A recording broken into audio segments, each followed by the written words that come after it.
ಕಾಣಬೇಕೆಂದು ನಿಮಗೆ ತಿಳಿಸಿಕೊಡುತ್ತೇನೆ. ನಿಮ್ಮೂರಲ್ಲಿ ಸೊಳ್ಳೆ ಜಾಸ್ತಿ ಇದೆಯಾ? ಆ ಥರ ಅಲ್ಲ, ಈ ನಮ್ಮ ಭಾರತ ದೇಶದಲ್ಲಿ ಆಗಿರ್ಬೋದು ಎಲ್ಲ ಸೊಳ್ಳೆಗಳು ಬಹಳ ಹೆಚ್ಚಾಗಿವೆ. ಸೊಳ್ಳೆಗಳಿಂದ ಮನುಷ್ಯರಿಗೆ ಹಲವಾರು ರೀತಿಯ ಹರಡುತ್ತಿವೆ. ಅದಕ್ಕೋಸ್ಕರ ನಾವು ನಿಮಗೆ ಈ ಪಕ್ಷನ ಆಯ್ಕೆ ಮಾಡ್ಕೊಂಡಿದ್ದೀವಿ. ಮತ್ತು 2023-24 ಮಲೇರಿಯಾ ಮುಕ್ತ ಭಾರತವನ್ನು ನಡೆಸಲು ಕೇಂದ್ರ ಸರ್ಕಾರವು ಆದೇಶ ಮಾಡಿದೆ. ಆ ಕಾರಣದಿಂದ ನಾವು ಈ ಪಕ್ಷನ ಆಯ್ಕೆ ಮಾಡ್ಕೊಂಡಿದ್ದೀವಿ. ಈಗ ಇದು ಯಾವ ಎಲೆ ನಮ್ಮ ಇದು? ನಿಂಬೆ ಎಲೆ. ನಿಂಬೆ ಎಲೆಯಿಂದ ಸೊಳ್ಳೆ ನಿಯಂತ್ರಣ ಸಾಧ್ಯನಾ? ಹೇಗೆ?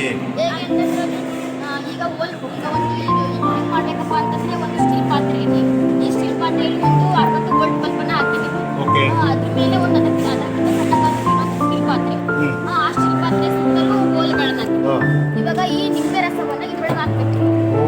ನಿಂಬೆ ಎಲೆಯ ರಸ ಆಯ್ತು, ಇದ್ರೊಳಗೆ ಹಾಕ್ಬೇಕು. ಆಮೇಲೆ ಈ ಬಲ್ಬ್ಗೆ ಈ ವೋಲ್ಟ್ ಬಲ್ಬ್ಗೆ ಒಂದು ಸ್ವಿಚ್ ಕನೆಕ್ಷನ್ ಕೊಟ್ಟಿವಿ. ಸರಿ. ಆಮೇಲೆ ಸ್ವಿಚ್ ಆನ್ ಮಾಡಿದ್ರೆ ಈ ವೋಲ್ಟ್ ಬಲ್ಬ್ ಇದೆ ಅಲ್ಲ, ಇದು ಶಾಖದಿಂದ ಇಲ್ಲ ಹಾಕಿರ್ತಕ್ಕಂಥ ರಸ ಬಾಷ್ಪಗೊಳ್ಳುತ್ತೆ.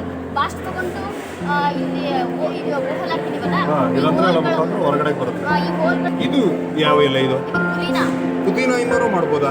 ಯಾಕೆ ಮಾಡ್ತೀವಿ? ಇವೆಲ್ಲ ಎಲೆಗಳಿಂದ ಮಾಡ್ಬೋದು. ಯಾಕಂತಂದ್ರೆ ನಮ್ಮ ಹಿಂದಿನ ಕಾಲದಲ್ಲಿ ಧಾನ್ಯಗಳನ್ನ ಯಾವುದೇ ಹುಳ ಹತ್ತಬಾರ್ದು, ಕೆಡಬಾರ್ದು ಅಂತ ಅರಿಶಿನ ಪುಡಿ ಈ ತರ ಬೇವಿನ ಎಲೆ ಹಾಕಿ ಇಡ್ತಿದ್ರು. ಮತ್ತೆ ಇವುಗಳಲ್ಲಿ ಬೇವ ಇದು ನೀರಾಗಿದೆ. ಯಾವ ಎಲೆಗಳು